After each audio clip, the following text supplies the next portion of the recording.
May I come in, sir? Good afternoon, sir. Good afternoon, sir. Good afternoon, ma'am. Saurabh Ahirwar, ji sir.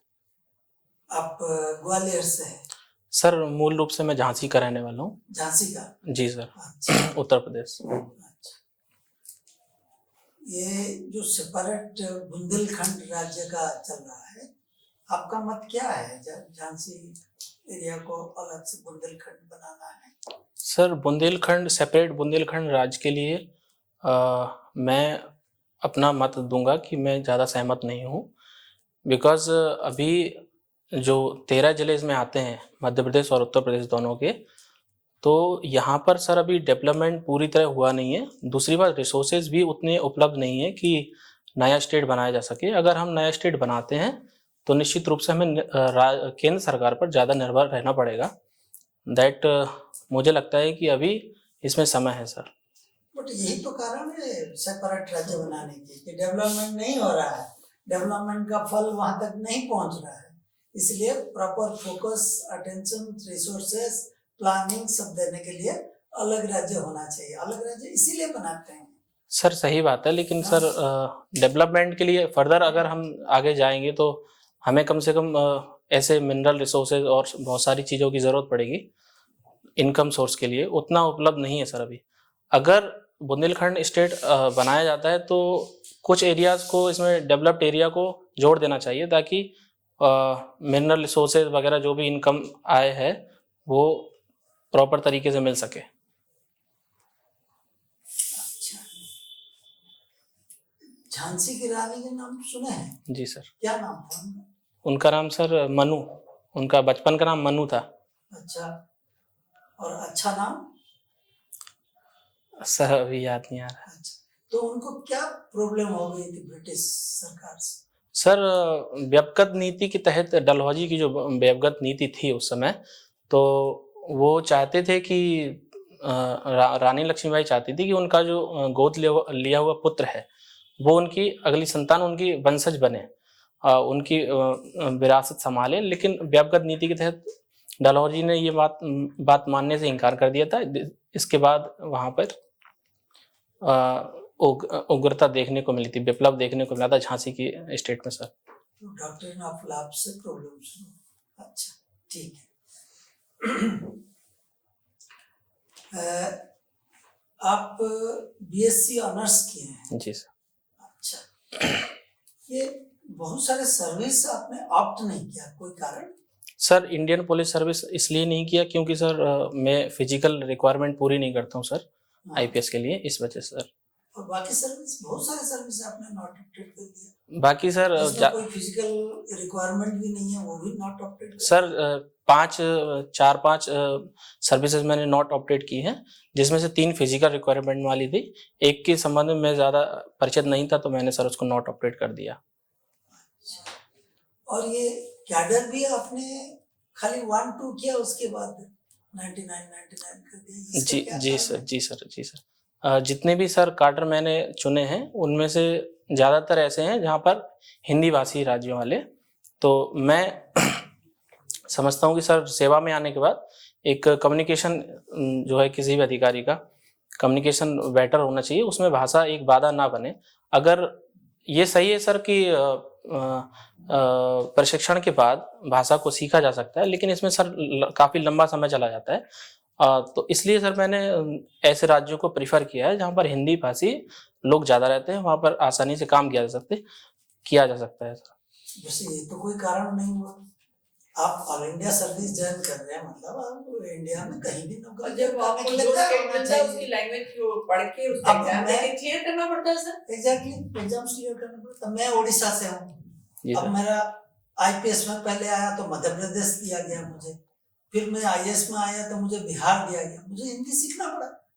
Sir मुझे service किसी भी cadre से कोई problem नहीं है, मैं भारत की सेवा के लिए आया हूँ सर, निश्चित रूप से मैं करूँगा. लेकिन सर रिस्ट्रिक्ट कर रहे हो अपने आप को कि मैं हिंदी भाषी एरिया में ही काम करूँगा, उसके बाहर नहीं जाऊँगा. नहीं सर, ऐसा कुछ नहीं है सर, लेकिन बात प्रेफरेंस की है सर, तो देना पड़ता है. तो मैंने उसको, अगर कोई विदेशी व टूरिस्ट आता है और उसको कोई समस्या होती है और आप वहाँ पे अगर जिला अधिकारी है या जो भी आप पोजीशन में, तो फिर उस सिचुएशन को कैसे हैंडल करेंगे? सर ट्रांसलेटर चाहिए होगा? नहीं सर, ट्रांसलेटर की जरूरत, मैं ऐसा आश्वासन देता हूँ सर माननीय बोर्ड को, अगर मुझे प्रशिक्षण के बाद, वैसे मुझे इंग्लिश ठीक है ओके सर।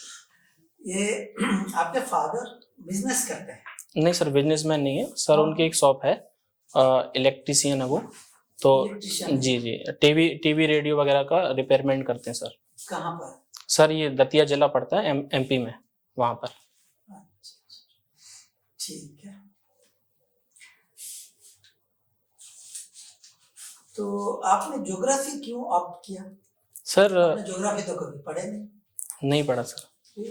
सर मुझे लॉजिकल चीज़ों में थोड़ा सा इंटरेस्ट आता है, और दूसरी बात सर, जो मेरे ग्रेजुएशन में जो सब्जेक्ट थे, physics, maths and computer science, इनमें सर एक होता है कि इंग्लिश लैंग्वेज का थोड़ा सा ज़्यादा प्रेफरेंस रहता है, और मार्किंग वगैरह में उसमें प्रॉब्लम ना आए, इसलिए सर मैंने ज्योग्राफी चूज़ किया था सर। इसके अलावा सर ज्योग्राफी का यूटिलाइजेशन जीएस पेपर्स में भी काफ़ी ज़्यादा है, that's why I have chose the geography optional.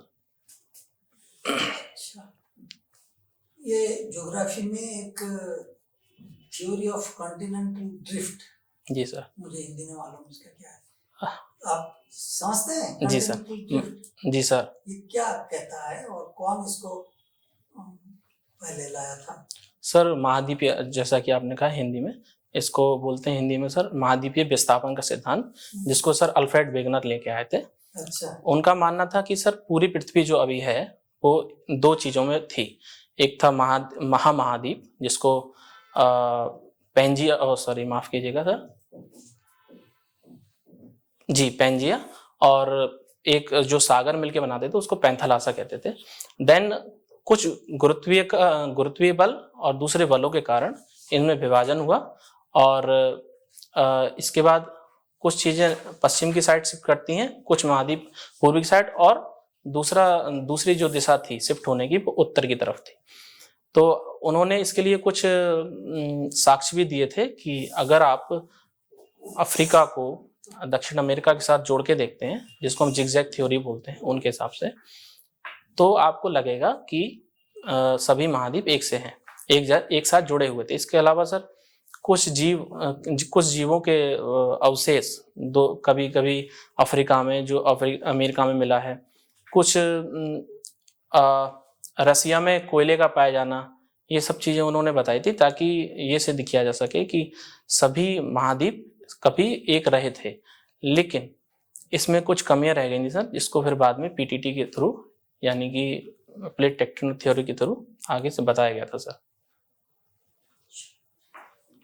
कहते हैं इंडियन पेनिनसुला, जी सर, किसको बोलते हैं इंडियन पेनिनसुला? पेनिनसुला का क्या मतलब होता है? जी सर, पेनिनसुला एक भूआकृति है जो 3 तरफ से समुद्र से घिरी होती है सर। तो इंडियन पेनिनसुला में बेसिकली सर गुजरात से लेकर आप तटीय रेखा से दक्षिण की तरफ, देन उत्तर की तरफ जाते हैं तो पश्चिम बंगाल तक का जो पूरा एरिया आता है उसमें प्रायद्वीपीय भारत हो जाता है। देन इसमें इनर एरियाज के जो स्टेट आते हैं, तेलंगाना और दूसरे स्टेट भी आते हैं, वो सब पूरा प्रायद्वीपीय भारत को बनाते हैं सर।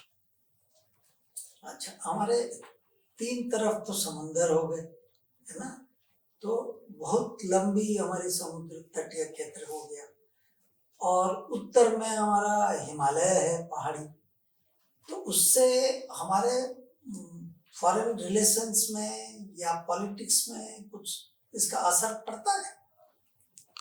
सर उत्तर भारत जो कि हिमालय से घिरा हुआ है, चाइना से लेकर, चाइना और पाकिस्तान दोनों से हमारे संबंध, सुरक्षा संबंध, ताल्लुकात रखते हैं सर हिमालय से। और दक्षिण में जो तटीय रेखा की बात है, तो मालदीव हुआ, श्रीलंका हुआ, इन देशों से हमारे संबंध सुनिश्चित होते हैं सर। व्यापारिक संबंध हैं, दूसरे और भी संबंध हैं सर।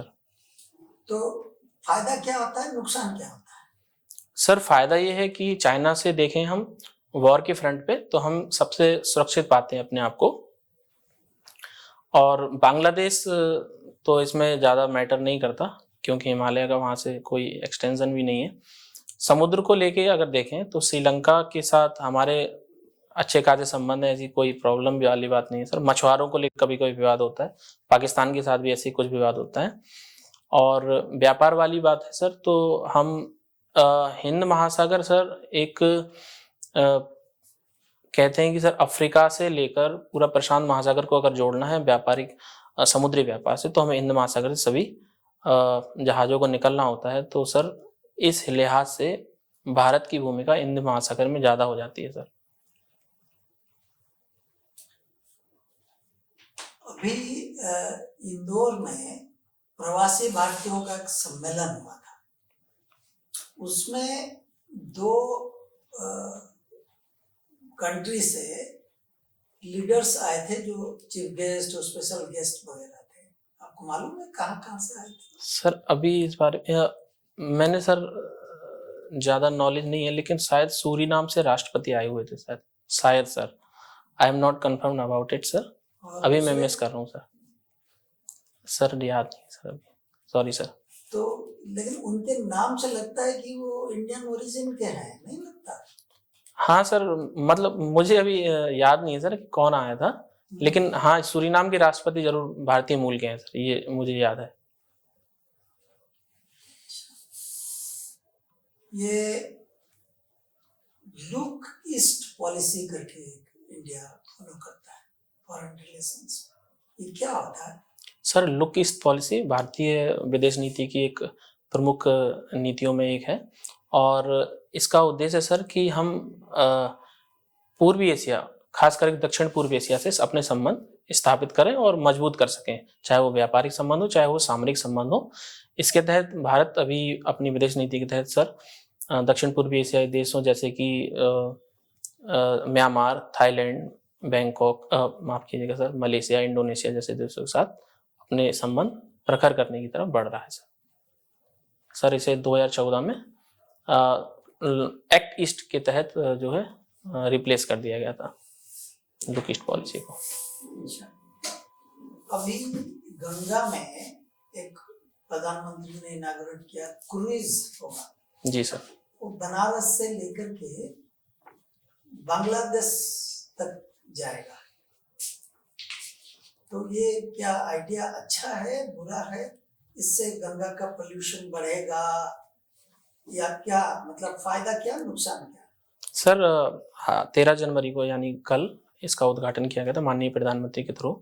तो मुझे लगता है कि sir international connectivity, in fact north east के राज्यों को जोड़ने के लिए ये अभी जो सरकार ने नया जो उद्घाटन किया है सर, वो बहुत ही बढ़िया पहल है। इससे प्रदूषण का तो मुझे लगता है कि हाँ थोड़ा हो सकता है पर्यटन गतिविधियों से, लेकिन एक इसका पहलू ये भी है कि जैसे ही हम क्रूज सेवाओं की तरफ बढ़ेंगे तो इसका मेंटेनेंस भी अच्छा होगा नदी का। तो मुझे लगता है कि गंदगी की बजाय इसमें सफाई ज़्यादा होने और प्रबंधन अच्छा हो जाएगा सर। तो मुझे लगता है अभी बहुत अच्छा है सर ये। ये अगर इतना अच्छा है, सुनने में आया है कि बिहार इसको अपोज कर रहा है, कहता है पटना में हम रोक देंगे इसको, तो ऐसा क्यों कह रहे हैं अगर इतनी अच्छी बात है? सर किसी राज्य द्वारा अगर इस तरीके का किया जाता है तो मुझे लगता है कि केंद्र सरकार को राज्य सरकार से इस मसले पर बात करना चाहिए और आगे के लिए जो भी मसले हैं उन्हें सुलझाना चाहिए। इससे क्या हमारा रिश्ता जो बांग्लादेश से है वो बेहतर होगा? निश्चित रूप से सर, अगर चीज़ें सही रहती हैं और किसी तरीके का कुछ बाधा नहीं आती तो मुझे लगता है बांग्लादेश के साथ संपर्क साधने में हम इस योजना के तहत सफल होंगे।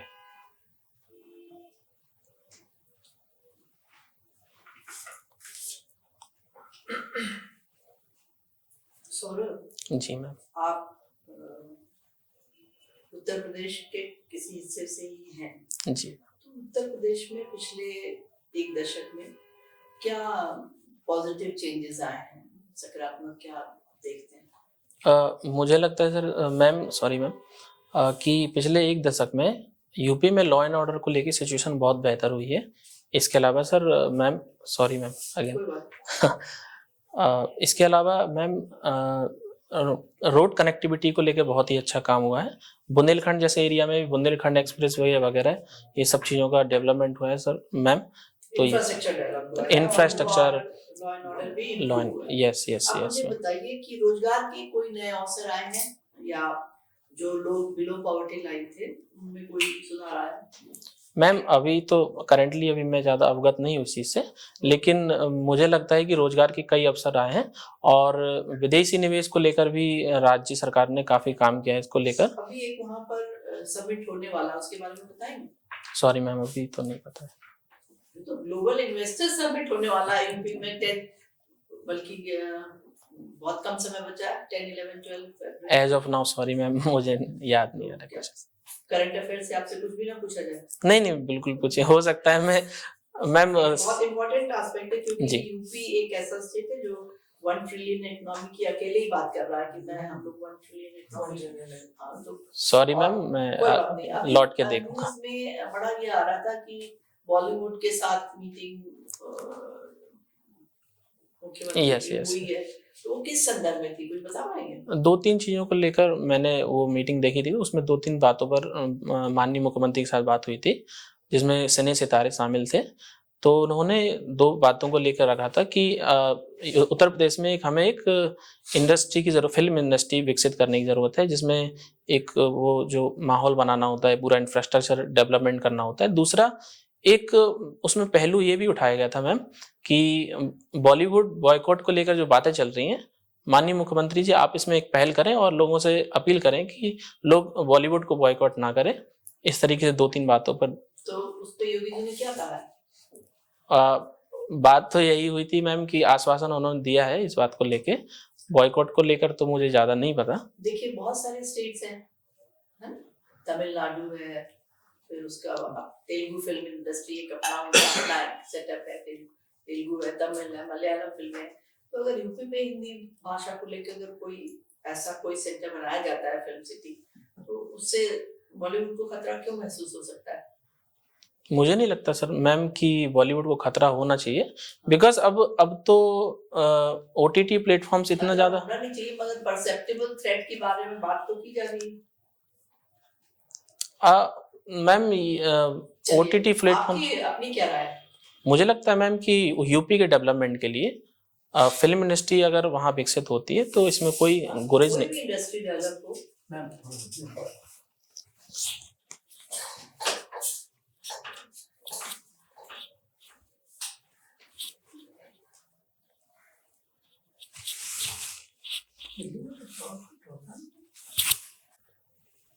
सौरभ, चलिए यूपी के बारे में मैं आपसे एक और प्रश्न करना चाहूंगी। जी मैम। 1 डिस्ट्रिक्ट 1 प्रोडक्ट, जी कई डिस्ट्रिक्ट्स में उसको देख के मतलब कई लोगों ने बताया कि बहुत अच्छा उसका रिस्पांस है। तो झांसी में क्या आपका प्रोडक्ट है? झांसी में तो मैम ऐसा कुछ खास अभी तक है नहीं। 1 डिस्ट्रिक्ट 1 प्रोडक्ट में झांसी का कोई भी कोई चीज नहीं है जिससे वो उस डिस्ट्रिक्ट को उससे फायदा हो। जैसे मान लीजिए कि सहारनपुर है, हाँ तो वुड कार्विंग और इन चीजों को लेके वो उनका तो एक्सपोर्ट ही बहुत बढ़ गया। ये एक कॉन्सेप्ट जो है झांसी में अभी नहीं लागू हुआ या कोई प्रोडक्ट के बारे में आपको जानकारी नहीं, मुझे खास जानकारी नहीं है, लेकिन मैम जहाँ तक मैं झांसी का रहने वाला हूँ, मैं जान पाया हूँ ऐसी कोई खास चीज नहीं है कि वास्तव में उसका डेवलपमेंट किया जा सके बहुत ज्यादा। सॉफ्ट टॉयज के बारे में नहीं सुना आपने कभी झांसी में? नहीं सर सॉरी। चलिए मैं एक्चुअल में सर बात ये है कि मैं पिछले 10-12 सालों से ग्वालियर में रह रहा हूँ सर। मूल रूप से मैं झांसी का रहने वाला हूँ। बचपन में मेरी तरफ देखिए, जी सर। मैं यूपी की नेटिव पर्सन हूँ और मैं पिछले 50 साल से यूपी में नहीं हूँ, तो क्या मुझे यूपी के बारे में नहीं पता होना चाहिए? नहीं सॉरी मैम ऐसा नहीं है, बिल्कुल पता रहता है। आप एक इतने बड़े एग्जाम का इंटरव्यू देने जा रहे हैं, तो आपसे कोई भी प्रश्न पूछा जाए तो पूरे इंडिया के हर स्टेट के बारे में बल्कि आपको पता होना चाहिए। यस ऐसा मेरा मानना है। बिल्कुल मैम, सॉरी मैम। चलिए हम लोग बजट के बारे में बात कर लेते हैं। बजट में पिछले बजट में कुछ ऐसे फीचर्स थे जिससे स्टेट्स को भी कुछ उससे उनके ग्रोथ में इम्पेटस मिला, मतलब उससे ट्रैक हमारा अच्छा बना है। ऐसे कौन से प्रोग्राम्स हैं जो आपको लगता है कि जिससे देश में विकास की गति जो है तेज हुई? अभी के लिए मुझे मैम पिछले बजट का याद नहीं आ रहा है कुछ भी। पिछले बजट का कुछ भी याद नहीं मैम। तो जो कल तक होता है उसको आप अपनी मेमोरी से निकाल देते हैं। नहीं मैम, ऐसा नहीं है, अभी चलिए तैयारी। कोई नई बात ही कर लेते हैं, तो जो होने वाला है उसको भी आप नहीं याद रखना चाहते, और जो हो चुका है नहीं, वो निश्चित भी रूप से मैं निकाल याद देते हैं, रखूंगा। एकदम प्रेजेंट मोमेंट में रहते हैं, आध्यात्मिक व्यक्ति हैं। तो चलिए ये बताइए कि ये जो फिलॉसफी है प्रेजेंट में हमेशा रहना चाहिए, ये किसने प्रोपोगेट किया है? नहीं मैम, बिल्कुल आइडिया नहीं है इस बार। सारे संत यही कहते हैं कि इसी मोमेंट में रहना चाहिए, इसी को जीना चाहिए। चेक कर चलिए। आप फिर मुझे कुछ ग्वालियर के बारे में ही बताइए। पिछले 7-8 साल से आप ग्वालियर में रहते हैं। जी जी। वहाँ पे क्या ये प्रोग्राम इम्प्लीमेंट हुआ है, वन डिस्ट्रिक्ट वन प्रोडक्ट? नहीं मैम, ऐसा तो कुछ नहीं है अभी। अच्छा चलिए, ग्वालियर किस चीज के लिए फेमस है? ग्वालियर मैम बहुत सारी चीज़ों के लिए फेमस है, जिसमें पर्यटन काफ़ी आगे आता है, और खाने पीने के मामले में भी ग्वालियर बहुत आगे है। देन अगर इसमें आप देखते हैं कि पर्यटन और खाना पीना ही याद आ रहा है अभी तो। म्यूजिक से लेके कुछ बताइए। म्यूजिक में जैसे मैम तानसेन बहुत फेमस रहे हैं। म्यूजिक के लिए जी तो जी सबसे ज्यादा यूनिक ग्वालियर को ही माना जाता है। जी जी। ग्वालियर घराना है, म्यूजिक ग्वालियर घराना होता है। Yes ma'am. वो है। चलिए किसी इम्पोर्टेंट पॉलिटिशियन का नाम बताइए ग्वालियर जी से। जी, माधवराव सिंधिया रहे हैं, और अभी ज्योतिराज सिंधिया माननीय कैबिनेट मंत्री हैं सर मैम। वो किस मिनिस्ट्री को देखते हैं? नागरिक विमानन और उड्डयन मंत्रालय को देखते अभी वो एयरपोर्ट गए थे दिल्ली के, आपने न्यूज में पढ़ा होगा कि टर्मिनल 3 पे वो गए थे, तो किस लिए गए थे, क्या प्रॉब्लम आई थी वहां पर? यूरिन वाला कोई मसला हुआ था शायद, उसके लिए मैम याद नहीं आ रहा अभी, सॉरी मैम। अभी वहां पे लोगों को बहुत इनकन्वीनियंस हो रहा था ट्रैवलिंग में, बहुत लंबे लंबे लाइन लग रही थी, और 5-6 घंटे में भी लोग अपनी फ्लाइट मिस कर दे रहे थे। इस तरह का कुछ था, पढ़ लीजिएगा। जी बिल्कुल। चलिए हम लोग G20 के बारे में बात कर लेते हैं। ये मेरा अंतिम प्रश्न है। Yes, आप G20 की इस समय इंडिया को प्रेसिडेंसी मिली है, अगर इसके बारे में कुछ भी याद है ना भूले हो तो बताइए। इस बार मैम भारत अध्यक्षता कर रहा है, और सितंबर में आई थिंक इसका G20 का समिट होने वाला है। अभी जो इसका तो इसका टेक ऑफ करने के लिए बहुत बड़ा कॉन्फ्रेंस हुआ ही था। हाँ, बहुत तो कहाँ हुआ था? ये तो नई दिल्ली में ही हुआ था मैम शायद। इससे पहले नई दिल्ली में तो कम से कम 200 इवेंट्स हो रहे हैं। फर्स्ट एक बहुत मेजर टेक ऑफ के लिए एक जो शेरपा है, उनका नाम क्या पहले वो बताइए, और उनके अध्यक्षता में एक बहुत बड़ा समिट किया गया था, वो किस पर्टिकुलर स्टेट में हुआ था? नहीं मैम, सॉरी मैम, अभी याद। जी ठीक है। फिर सौरभ, आपकी रुचि जो है तैराकी में है, तो नियमित रूप से करते हैं तैराकी? नहीं सर, इतना टाइम जब मिलता है तो मैं गांव में जब भी जाता हूँ तो करता हूँ मैं।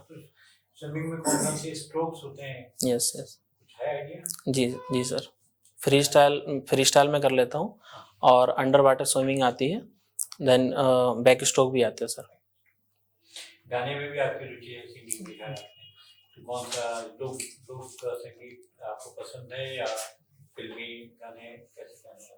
सर मुझे लगभग सभी तरीके के गाने पसंद हैं, कव्वाली से लेकर फिल्मी गीत और पुराने गीत, नए गीत भी थोड़ा पसंद करता हूँ। कोई गायक जो आपकी मनपसंद का हो, बताएं ना। कव्वाली में मैं नुसरत फतेह अली खान को पसंद करता हूँ, और अभी अरिजीत सिंह को नए। जी सर।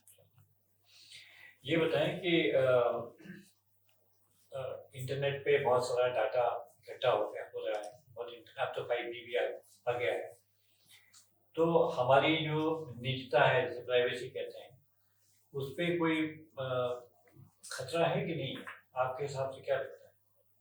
सर जैसे जैसे टेक्नोलॉजी की तरफ बढ़ेंगे, प्राइवेसी पर हल्का हल्का खतरा आने लगता है, बट इसके लिए सर सरकारें काम कर रही हैं लगातार। भारत की तरफ से भी इसकी तरफ काम किया गया है।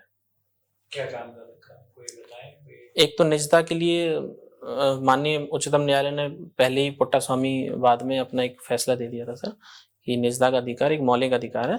और इसके अलावा सर दूसरे भी जो एक्ट्स लाए गए, I am not remembering right now, कि प्राइवेसी की सुरक्षा के लिए क्या किया जा रहा है, बट होगा सर इससे। आजकल इस बात पे भी बहुत चर्चा हो रही है कि न्यायपालिका और कार्यपालिका में कितना कितना हिस्सा होना चाहिए जजेस को या जो न्यायाधीश है उनका अपॉइंट करने में, हाई कोर्ट और सुप्रीम कोर्ट के कॉलेजियम सिस्टम पे भी बात हो रही है। आपका क्या विचार है इस बारे में? सर कॉलेजियम प्रणाली में सर मेरा अपना मत है कि मुझे ज़्यादा समस्या नहीं है, लेकिन न्यायपालिका भी सरकार का हिस्सा है सर। 3 अंगों में एक न्यायपालिका भी सरकार का हिस्सा है। तो लोकतांत्रिकरण की तरफ अगर बढ़ते हैं तो माननीय उच्चतम न्यायालय को भी इसमें पहल करना चाहिए कि किसी तरीके से चीज़ों को पारदर्शी किया जाए। पारदर्शी करने के लिए क्या करना? पारदर्शी करने के लिए सर मुझे लगता है कि NJAC जो था उसको दूसरे ढंग से अप्लाई किया जा सकता है। क्या क्या उसमें चेंजेस आप कुछ बताएंगे? मैं एक समिति सजेस्ट करूंगा जिसमें विपक्ष का नेता भी शामिल होना चाहिए सर। विपक्ष? जी जी जी। अच्छा, कोविड के टाइम में ऑनलाइन खरीदारी बहुत होने से ई-कॉमर्स काफी अच्छा स्तर पे आ गया, लेकिन इससे जो परंपरागत जो बाजार है, ट्रेडिशनल मार्केट है, उस पर कुछ असर खराब पड़ा है आपके साथ? आपको क्या लगता है? सर मुझे लगता है कि ई-कॉमर्स आने के बाद छोटे दुकानदारों पर इसका ज़्यादा असर देखा गया है, क्योंकि सर जो चीज़ें छोटे मार्केट में काफ़ी सस्ती मिलती थी वो ई-कॉमर्स ने भी काफ़ी सस्ती कर दी। दूसरा, बार्गेनिंग की जो एक एरिया रहता था वो भी बहुत ज़्यादा सिकुड़ गया है उसकी वजह से। तो मुझे लगता है कि सर बहुत ज़्यादा प्रभाव पड़ा है इसका छोटे दुकानदारों पर खास करके। तो इस पे भी सरकार ने कुछ कदम उठाए हैं, इसको ऑनलाइन जो है छोटे दुकानदार हैं उनका नुकसान उतना ना हो, कुछ है आपको इस बारे में? नहीं, अभी सर आइडिया नहीं है।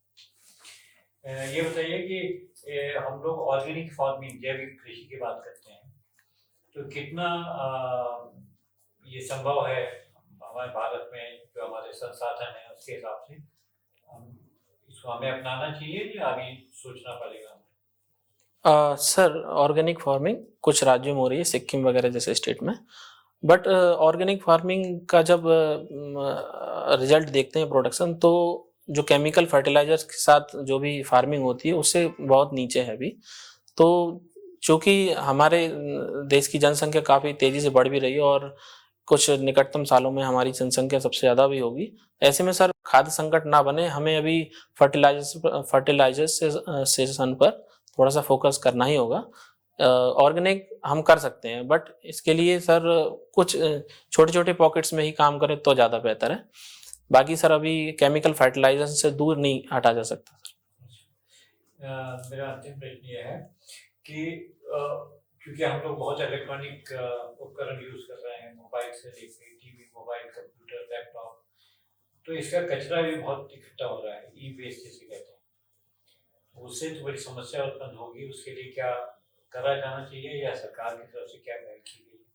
ओबियसली सर इसके लिए काम किया गया है सरकार की तरफ से और निरंतर रूप से किया जाना चाहिए। मुझे ऐसा लगता है ई वेस्ट को लेकर सर रूल्स एंड रेगुलेशन 2016 में लाए गए थे, इसके बाद भी उसमें अमेंडमेंट किया गया था, क्योंकि सर ई वेस्ट बहुत बड़ी प्रॉब्लम खड़ी कर सकते हैं जल प्रदूषण, मृदा प्रदूषण के तौर पर, क्योंकि इनमें सर हैवी मेटल्स मिले हुए होते हैं। दैट्स वाई उसको रेगुलेट करने की ज़रूरत है सर। क्या किया जाना चाहिए? हमारे स्तर पे हम क्या कदम उठाएंगे जिससे कम हो? सर इसके लिए सबसे ज़्यादा रिपेयरमेंट पे हमें फोकस करना होगा, ताकि कम से कम चीज़ें प्रदूषण के रूप में बाहर निकलें। हमारे यहाँ सर कम समय में चीज़ें खराब हो जाती हैं या फिर लोग उनको फेंकने के आदतन हो जाते हैं। इन पर हमें लोगों को और सरकार को दोनों को कंट्रोल करने की ज़रूरत है सर। चलिए सर, हाँ जी, थैंक यू सर। पहला तो महिला सशक्तिकरण के ऊपर आपका क्या विचार, क्या स्थिति आपके एरिया में? सर महिला सशक्तिकरण भारत की सर ज़रूरत है और हम लोग इस दिशा में तेज़ी से बढ़ भी रहे हैं। बात करें सर मेरे क्षेत्र में, तो मैंने जहाँ तक ऑब्जर्व किया है सर, अभी तक बहुत ज़्यादा इसमें, हम झांसी ज़िले की बात कर रहा हूँ, अभी बहुत ज़्यादा इसमें हम लोग प्रगति नहीं कर पाए हैं। लोग महिलाएं अभी भी उतने ज़्यादा आगे नहीं बढ़ पाई हैं। क्या कारण है? एक तो सर जिला झांसी जो है वो सर एक तरीके से सर ग्रामीण पृष्ठभूमि से है, और लोग अभी भी महिलाओं के प्रति उतना ज़्यादा विकसित सोच नहीं रखते हैं, सबसे बड़ी बात है। और दूसरा सर ये है कि महिलाओं की साक्षरता दर अभी जिले में काफ़ी कम है, लगभग 70% के आसपास है। ठीक है, बेरोजगारी? बेरोजगारी का सर अभी डेटा मुझे एग्जैक्ट याद नहीं। मैंने डेटा नहीं पूछा, बेरोजगारी के बारे में आपका क्या मत है साहब? हम्म। कैसे इसको दूर करा जाए? ये तो साल दर सालों से बहुत विकराल रूप लेती जा रही है। जी सर, भारत की जो अर्थव्यवस्था चल रही है सर, रोजगार के मामले में देखें तो एक प्रॉब्लम ये है कि सर भारत ने कृषि के बाद सीधा जंप किया है सर सेवा की तरफ, जो कि ग्लोबलाइजेशन के कारण हुआ था। तो हमें सर उद्योगों को ज़्यादा से ज़्यादा स्थापित करना होगा ताकि नए नए रोजगार स्थापित किए जा सके। दूसरी तरफ बच्चों को, स्टूडेंट्स को कौशल विकास की तरफ ले जाना पड़ेगा। ठीक है। अच्छा, अभी हाल फिलहाल आप देखेंगे पिछले कुछ लगभग 1-2 साल से जीएसटी कलेक्शन बहुत बढ़ गया। इसका कारण क्या लगता है आपको? जबकि एक सब बंद पड़ा था, दुकानें बंद पड़ी थी, ये सब था, और उसके बाद भी हम लोग ग्रो कर रहे हैं, मार्केट में मंदी है, लेकिन जीएसटी कलेक्शन इतना ज्यादा हो रहा है। जीएसटी कलेक्शन सर, मुझे जहाँ तक आइडिया सर, विनिर्माण क्षेत्र में हम लोगों ने स्टेबिलिटी कोरोना के टाइम पे भी थोड़ी सी थी, तो आई थिंक यहाँ से जीएसटी सबसे ज़्यादा हुआ था। और दूसरे कारण सर हो सकते हैं कि शराब वगैरह से आया हो। इसकी वजह से। अच्छा चलिए, आखिरी प्रश्न। आप जब अपने साइन करते हैं इसमें आप 2 बार ऐसे लिखते हैं और आखिरी में आप उसको बिल्कुल बदल देते हैं, ऐसा क्या कारण है? सर इसका कोई विशेष कारण नहीं है सर, जल्दबाजी में ऐसे करके आखिरी में ऐसे छोड़ देता हूँ। 2 जगह आपने आर को बहुत ही विभिन्न तरीके से किया हुआ और आखिरी वाले को आपने। जी सर, चलिए, कोई ठीक है। विशेष कारण ऐसा कोई कारण तो नहीं है ना? नहीं सर। ठीक है, थैंक यू वेरी मच। हम आपको दोबारा बुलाते हैं आपका फीडबैक देने के लिए। ठीक है, चलिए, थैंक यू।